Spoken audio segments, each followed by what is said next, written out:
সামান্য বিয়ের প্রোগ্রামের মধ্যেও আমি দেখি আমার নিজের চোখে দেখা হিজাব করা মেয়ে সেও হিন্দি নাচের তালে তালে ড্যান্স করছে। ভারত বাংলাদেশে কোনো জিনিস ফ্রি দেয় না, এতগুলো টিভি কেন ফ্রি দিয়েছে? অবশ্যই তাদের বিচার। আমাদের এখানে আরেকটা সাংস্কৃতিক লড়াই রয়েছে, এখানে শিবিরা রয়েছে, আব্দুল ভাই শিকদার ভাই রয়েছে, মাহমুদ ভাই রয়েছে।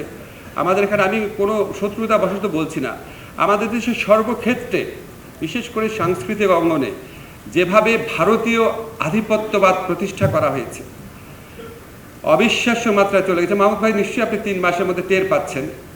আমাদের এখানে এমনকি একটা সামান্য বিয়ের প্রোগ্রামের মধ্যেও আমি দেখি আমার নিজের চোখে দেখা হিজাব করা মেয়ে সেও হিন্দি নাচের তালে তালে ড্যান্স করছে, এমনভাবে অনুপ্রবেশ করিয়েছে। ভারত বাংলাদেশে কোনো জিনিস ফ্রি দেয় না, এতগুলো টিভি কেন ফ্রি দিয়েছে?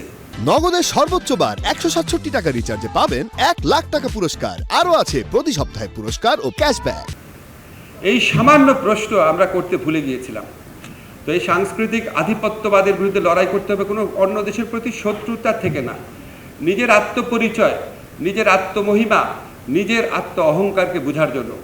এই লড়াই মাহমুদ ভাইয়ের পত্রিকা অব্যাহত রাখবে, জুলুমের বিরুদ্ধে পত্রিকার লড়াই অব্যাহত থাকবে, এটা কামনা করছি। নজরুল ইনস্টিটিউটে আমাদের বন্ধুরা আছে, বাংলা একাডেমিতে বন্ধুরা আছে, সমস্ত ক্ষেত্রে নজরুল চর্চাটা শুরু হবে। এই চর্চাটা খুব আনন্দময়ভাবে করতে হবে। আব্দুল ভাই শিকদার ভাই বলতো না যে চাপিয়ে দেওয়া না, চাপিয়ে দেওয়ার পরিণতি কী হয়?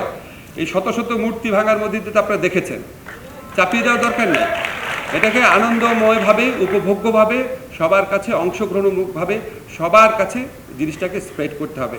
আমরা আমাদের তরুণদের মধ্যে স্বতঃস্ফূর্তভাবে যে দেয়াল লিখন দেখেছি, এই দেয়াল লিখনের ভাষা বাংলাদেশের প্রতিটা প্রান্তরে নিয়ে যেতে হবে। আমি আমার সারা জীবনে দেখেছি রবীন্দ্র চর্চা, যত রকম সাংস্কৃতিক পরিমণ্ডল আছে, গান হোক, নাচ হোক, আবৃত্তি হোক, রাষ্ট্রীয় অনুষ্ঠান হোক, বেতার, টিভি, সব জায়গাতে আমি সবচেয়ে প্রাধান্য দেখেছি, সবচেয়ে বেশি দেখেছি, ওভারওয়েলমিংলি বেশি দেখেছি রবীন্দ্র চর্চা। আমি দোষবন্ধু কিছু বলছি না, শুধু আমার কাছে মাঝে মাঝে মনে হতো যে একজনকে আমরা বানিয়েছি রাজনৈতিক ঈশ্বর, রাজনৈতিক জগতে, আরেকজনকে আমরা মানে শেখ হাসিনার সরকার, আরেকজনকে বানিয়েছে হচ্ছে সাংস্কৃতিক জগতের ঈশ্বর।